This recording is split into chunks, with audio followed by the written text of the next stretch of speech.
Dana, one of the areas, of course, that has been really volatile but has been working very well lately has been tech. Some of the Mag 7s. Now, Apple seems to be the exception to that. But what's your view right now on how much tech you want to own and which stocks in particular? So, technology is, I love tech. I love growth. And it is what we touch daily in our lives, whether it's the computer that we're talking through, or the phone we have, or the clouds where we store our data. So we did a very nice trade on some of the Max 7, and we're very disciplined sellers. As sectors lose relative strength, we are very ruthless with getting rid of stocks that don't meet that criteria. So we were out. At some point in the March, our portfolios were almost 45% cash. We are now at 10. So in this process, we have also added some tech. We've added some CrowdStrike, which today, unfortunately, it's down. It reported a great quarter, but the guidance was conservative and it's a volatile stock. This is, think of CrowdStrike, of course, is security. And think of security in tech world as the utility of tech. It's also the last thing you're going to cancel and stop paying the bill because you kind of need it. We added Microsoft after the earnings. It was a fantastic quarter. And after that, we added NVIDIA as the stock. We did not catch the bottom. We don't buy bottoms.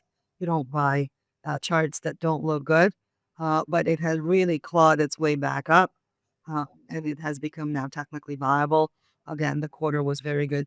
The technology, the Mag 7 reported fantastic earnings of growth 28% to get altogether. Um, Look, at some point, whether you think there's going to be a recession or a slowing growth, eventually people are going to want to pay up for growth. Um, in a slow growth environment, higher rate environment, you have more volatility. Yes, these guys this quarter at least demonstrated that they still kept their market share. So we'll see. Hmm. Right. I think tech, it's difficult to buy when it's out of favor. But to your point, when people want growth, yeah, you have to almost buy when it's out of favor. I did buy Nvidia and Google before they reported their results because they were two of the unloved stocks, and it's worked very well. My question to you, and you are ahead of trading. I tend to be a long-term holder because if they're companies I know I want to own, I don't trade them. But when you do make 16% gains in a short amount of time, you probably take profits, do you? I think this is an important aspect for people to know. What do you I do? think from I think from a trading perspective, you don't have to try and pick the bottom and pick the top. And so as long as it works, you stay with your winners. And it's okay if you leave 5% off the top. That's not what's going to hurt your trade.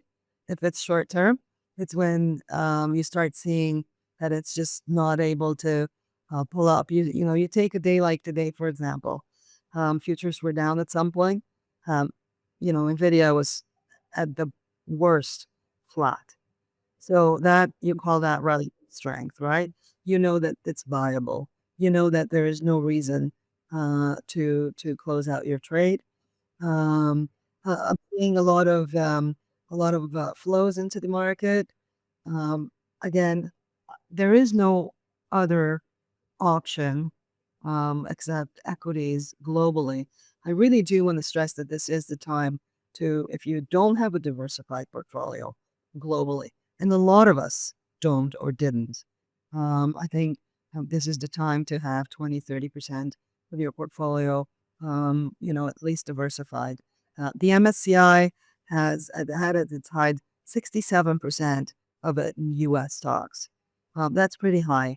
So even if you were matching the MSCI, you would still have 35% of the portfolio in global stocks. And I think some of us are underweight. And I think this is the time. Mhm.